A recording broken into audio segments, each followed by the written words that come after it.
pink and blue watch. I'm not gonna wear it though. All right. Anyway, so let's go ahead. Let's watch it. So basically, this guy right now, he is in a situation where you know, things are changing a lot. Hey everyone. I want to talk about something important today because it's time to get back to our roots around free expression on Facebook and Instagram. I started building social media to give people a voice. Yeah. I gave a speech at Georgetown 5 years ago about the importance of protecting free expression, and I still believe this today. But a lot has happened over the last several years. There's been widespread debate about potential harms from online content. Governments and legacy media have pushed to censor more and more. A lot of this is clear. It's not like it's you. You were censoring shit like crazy. Like, what do you mean? Don't go and act like, oh, they made me do it. You were doing it. Shut up. Shut up. Just be like, yeah, we did this. It's my bad. I shouldn't have done it, but we did it. Shut up. Political. But there's also a lot of legitimately bad stuff out there. Drugs, terrorism, child exploitation. These are things that we take very seriously, and I want to make sure that we handle responsibly. I feel like the idea of banning terrorism, I think that's too broad of an idea. I do. Like, so are you going to ban everybody who's like posting positively about like Luigi? Are you going to ban like 9/11 memes, etc.? Like, I don't know. So we built a lot of complex systems to moderate content. But the problem with complex systems is they make mistakes. Even if they accidentally censor just 1% of posts, that's millions of people. And we've reached a little fucking humble brag. Oh, only 1% of our people are of our users are millions. Yeah, for sure, man. And so, yeah, I think he's right about this. Like about how it definitely damaged a lot of their rep and it was bad for them. But at the same time, like, I just feel like to say that it was like moderation, like people were getting banned off of platforms for just like questioning the COVID narrative. Like even doctors were. So like, I'm not really, the only thing I don't like about Mark saying this is that he's approaching it from a passive perspective, as if this is something that happened to him. This was something you did. You did this. Take accountability for you doing it. Be like, yeah, we did this. We shouldn't have done it. My bad. But now we're going to try to make things right. a point where it's just too many mistakes and too much censorship. True. The recent elections also feel like a cultural tipping point towards once again prioritizing speech. He's right. He's right. Yep, 100%. So we're going to get back to our roots and focus on reducing mistakes, simplifying our policies, and restoring free expression on our platforms. More specifically, here's what we're going to do. First, we're going to get rid of fact checkers and replace... Thank fucking God. Fact checkers. Holy fuck. See, yeah, get the fact. Oh yeah, this is a fact. Why is it? Because, well, the resources that we use are accurate. That's it. I got Facebook jailed for sharing a Rolling Stones article about Keanu Reeves. Make that make sense? It's probably just a mistake. I mean, mistakes happen, right? Replace them with community notes similar to X, starting in the US. After Trump first got elected in 2016, the legacy media wrote nonstop about how misinformation was a threat to democracy. It was.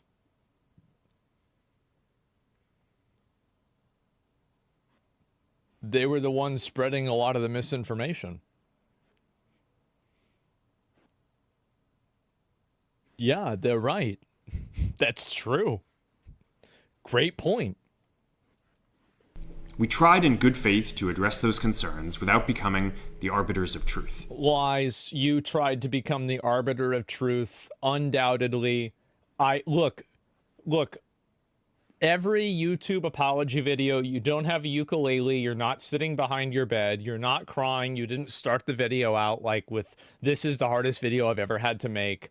Like, the video title isn't, I'm sorry. Like, you need to, like, this guy, what the fuck are you, there's no dog. Like, what is this? What is this? Come on, man. but the fact checkers have just been too politically biased and have destroyed more trust than they've created, especially He's right about that. in the US. Absolutely. Hey, that he's right. Absolutely. 100%. So over the next couple of months, we're going to phase in a more comprehensive community. Yeah, when Mark Zuckerberg says we're sorry, what he means is that there is a amalgamation of lizards and extraterrestrial, otherworldly, eldritch beings that occupy his body space simultaneously, and he's apologizing on behalf of that group, not on behalf of Facebook. System. Second, we're going to simplify our content policies and get rid of a bunch of restrictions on topics like immigration and gender that are just out of touch with mainstream discourse. Absolutely. W change, 100%. This should have never been like this. You were totally wrong for doing it in the first place. Thank God you're changing it. Massive fucking W. Huge fucking W. What started as a movement to be more inclusive has increasingly been used to shut down opinions and shut out people with different ideas. That's right. And it's gone too far. You are completely right. Absolutely 100%. So I want to make sure that people can share their beliefs and experiences on our platforms. Third, we're changing how we enforce our policies to reduce the mistakes that account for the vast majority of censorship on our platforms. We used to have filters. Yeah, it's like an algorithmic filter. It's the same thing as a lot of games have. And like YouTube has this too.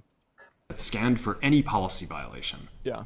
Now we're going to focus those filters on tackling illegal and high severity violations.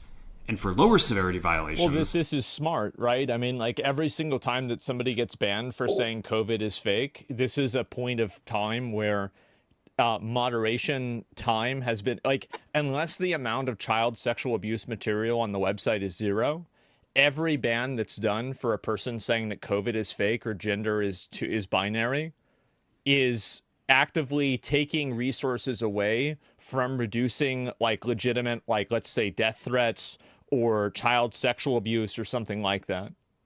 Like, there's a direct comparison here. It's non-binary? Yeah, no, but that's what I'm saying, right? Is like, this is it's a zero-sum environment. We're going to rely on someone reporting an issue before we take action. The problem is that the filters make mistakes, and they take down a lot of content that they shouldn't. So by dialing them back, we're going to dramatically reduce the amount of censorship on our platforms. We're also going to tune our content filters to require much higher confidence before taking down content. That's good. The reality is that this is a trade-off. It means we're going to catch less bad stuff, but we'll also reduce the number of innocent people's posts and accounts that we accidentally take down. I appreciate the honesty there, and I'm surprised that he would say this. This is actually probably the most, this is the best thing that he's said so far, is that he just straight up said, yeah, we're going to have more bad content on the platform. Yeah, that's what's going to happen, and it's going to happen for fucking sure. Absolutely. Fourth, deal with we're it. bringing back civic content. For a while, the community asked to see less politics because it was making people stressed. So we stopped recommending these posts. But it feels like we're in a new era now. And we're starting to get feedback that People never wanted less politics. They wanted less of politics that they disagreed with. Want to see this content again. So we're going to start phasing this back into Facebook, Instagram, and Threads while working to keep the communities friendly and positive. Fifth, we're going to move our trust and safety and content moderation teams out of California. Where could they possibly be going?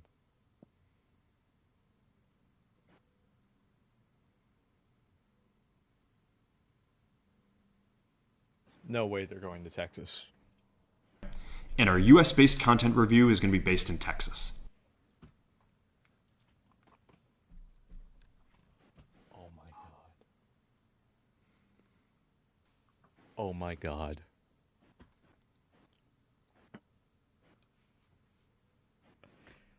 Man, what a good call. Holy shit.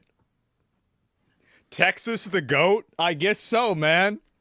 Holy fucking shit. We are so back. Oh, it is. Texas is going to go blue. There's actually been cases of that might happen at some point, maybe in like 30 years. Isn't Austin the third gayest city in the U.S., though? No, it's whatever city you're in. I don't know. As we work to promote free expression, I think that it will help us build trust to do this work in places where there is less concern about the bias of our teams. True. What he's saying is California is full of a bunch of commies, and we're going to take it over to Texas because they're based and they know what the Constitution really is. That's what he's trying to say. He can't say that, but that's what he's trying to say.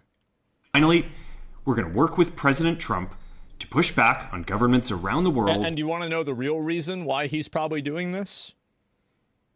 It's because Governor Abbott, like Greg Abbott, it's the guy that's in charge of Texas now, has put in a tremendous amount of work and effort to attract tech companies from California to come to Texas. So what he's really saying is that we're going to have to pay less money. This is going to be cheaper for us.